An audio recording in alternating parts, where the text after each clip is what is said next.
Hello friends, kamusta kayong lahat? Update pala sa ating garden ngayong July. It's been a long time na hindi na ako nagva-vlog kasi nga, as usual, busy. So, papakita ko lang yung mga tanim ko ngayong July na napakainit. So, eto na mga friends, nagtanim pala ako ng okra. First time kong magtanim ng okra kasi before tinatry ko siya pero I'm very unsuccessful sa okra. Tinanim ko siya tinransfer ko siya sa ground nung mga May na yata. Medyo warm na yung weather kaya lang paiba-iba yung weather kahit May, June may malamig, may mainit, malamig, mainit. So parang ang bagal niyang lumaki. So ngayon, July na, grabe na yung init talaga, parang sa Pilipinas na. So, eto na ngayon yung okra. Actually, naka-harvest na ako dito kahapon. So, eto na siya ngayon. Dinamihan kong magtanim ng okra kasi in case na hindi makasurvive yung iba, at least meron pa akong natitira. Yan, ang sa gitna, meron dyang isa, kaya lang namatay. So, yan. Ayun, may mga bunga na siya, ang okra.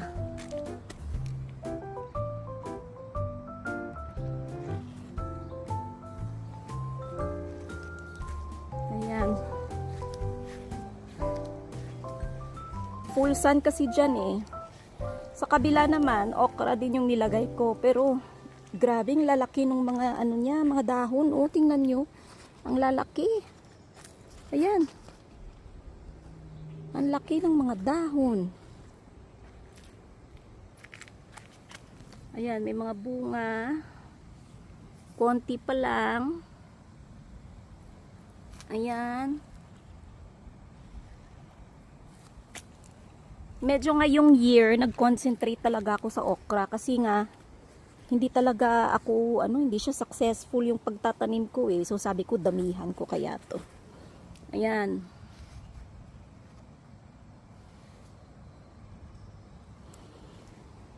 Tapos, nilagyan ko pala friends ng ng mga bato-bato dyan kasi ang daming grass na tumutubo. Ito naman yung lili ko, tapos na tingnan nyo naman, kinain ng mga rabbit. Ang dami ko ngayong rabbits dito. Kinain nila lahat ng dahon. Ito yung lili.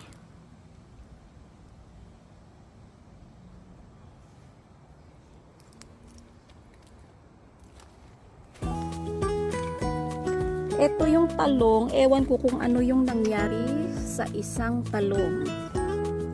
Baka may sakit sa dun sa ilalim ng roots. Mga 4 times na akong nag-harvest dito sa talong na to. Nilalagyan ko ng parang ganito kasi baka maunahan ako ng squirrel. Ang laki niya, pwede na itong ma-harvest. Gawing tortang talong. Kahapon nag-harvest na ako dito, 2. Nilagay ko sa pinakbet. Ayan, meron pa. At saka meron pa. Ayun. Ito ang laki-laki. Ayan. Laki. Pwede na itong makuha. Ayan, meron pang isa. So, ito yung marble rock. May sobra pa akong 3 bag. Ayan. Actually, 4. Meron pa dun sa kabila. Meron pa pala akong okra dito. Nakakuha ako dito kahapon nung isa. Kaya lang bakit nilalanggam? Nilalanggam yung okra.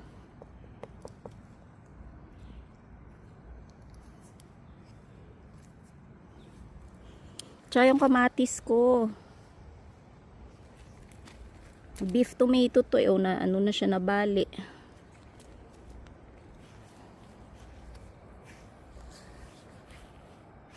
Ayan. Saka meron akong konting alugbati dyan, maliliit pa. Ito, another. Ang bango-bango nito, friends. Lily.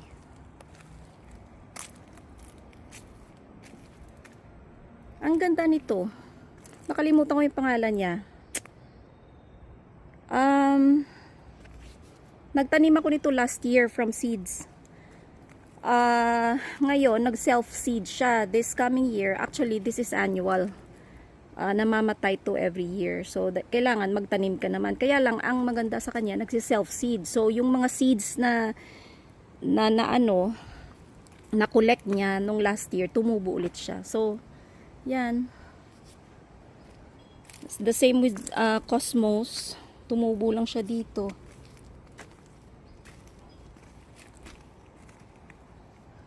More kamatis. Ito.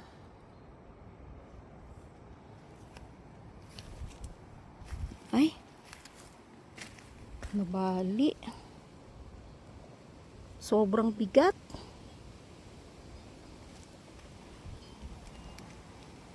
Ito yung tanglad. Tinanim ko siya from from stock. Binili ko sa Asian grocery store. Tapos yan. So this year medyo simple lang yung garden natin. Kasi ito lang siya. Hindi masyadong madami. Yung mga climbing roses ko, pasensya na mga friends medyo may sakit.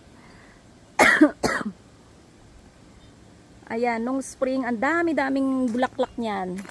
Ngayon, parang pangalawang bloom niya na. Kasi pinag-deadhead ko lahat ng mga tapos ng bulaklak niya. So, yan.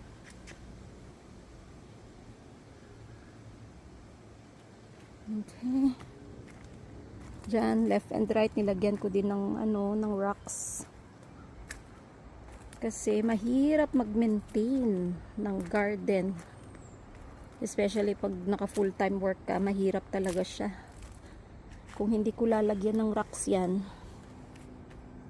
punong-puno ng grass. Tapos, kailangan kong mag-mow. Ayan. Mga lilies. Dami pa doon. Grabe, kusa lang tong tumubo lahat from last year. Wala akong tinanim dito.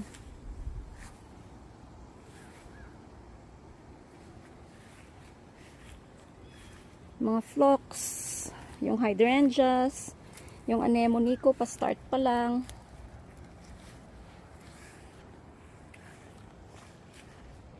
Eto, tinanim ko to siya. This came from the mother plant. Parang ganito, friends, oh. Tapos gumanon siya sa lupa, tapos nagka-roots, tapos I cut it, tapos tinanim ko dyan. Pero yung mother plant hindi namumulaklak.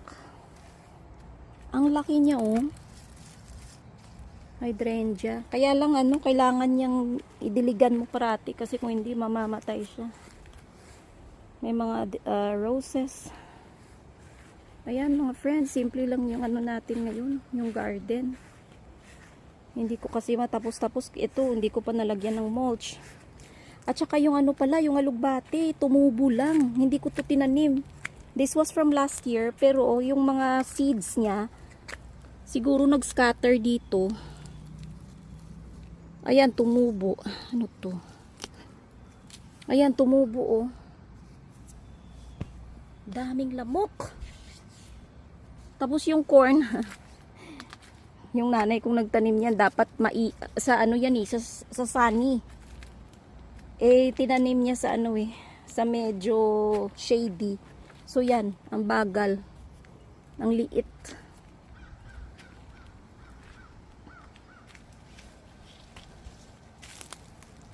Ayan, ang dami kong spaces. Hindi ko nilalagyan ng maraming tanim kasi nga grabe yung lamok. Grabe yung alugbati ko, friends. So, ang laki-laki ng parang isang palad. Ang laki ng ano, dahon nitong alugbati. Nag-climb siya sa rose. David Austin rose.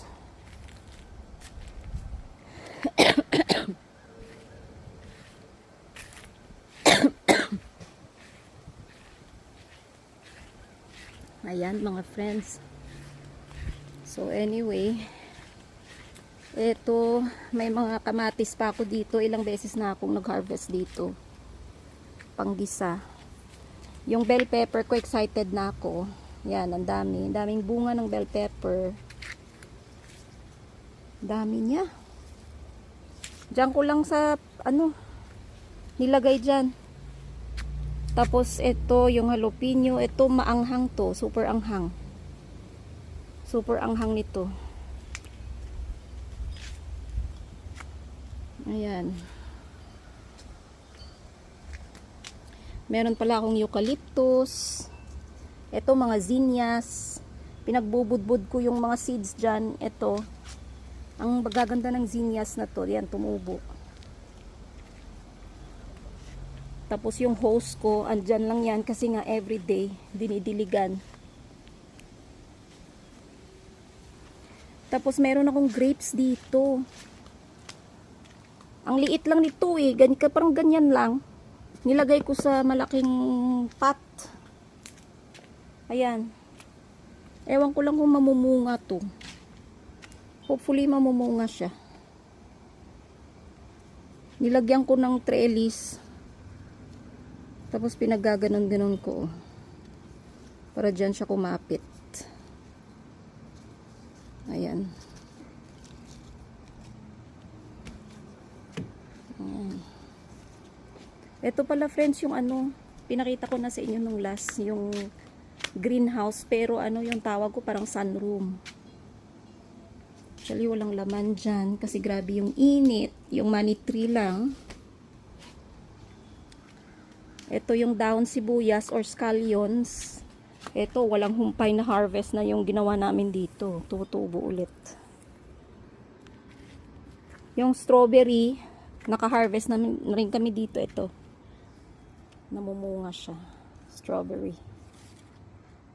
Nabili ko lang, maliit pa siya eh. As in, super liit pa na plant. Yan. Tapos mayroon pala akong bamboo. Hiningi ko sa ano, sa friend ko. Tumutubo lang sa likod ng bahay nila eh.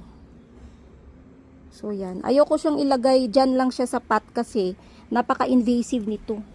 Pag nilagay mo dun sa ground, baka magreklamo yung ano, napaka-invasive niyan. Mahihirapan ka talagang ano yan. Pag nag-spread na siya, mahihirapan ka nang mag-control. Ayan, isa pa. Yan. So, yan lang update natin mga friends.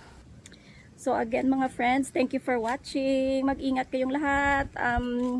Grabe daw ulan dyan sa Pilipinas at saka yung baha. So, kahit dito nga sa New York eh. Pero buti na lang, nandito kami sa ano, sa Long Island. So, yung baha nung last sa ano, sa Manhattan. So, yeah, at saka sa New Jersey. So, thank you again for watching. Mag-ingat kayong lahat mga friends. Bye!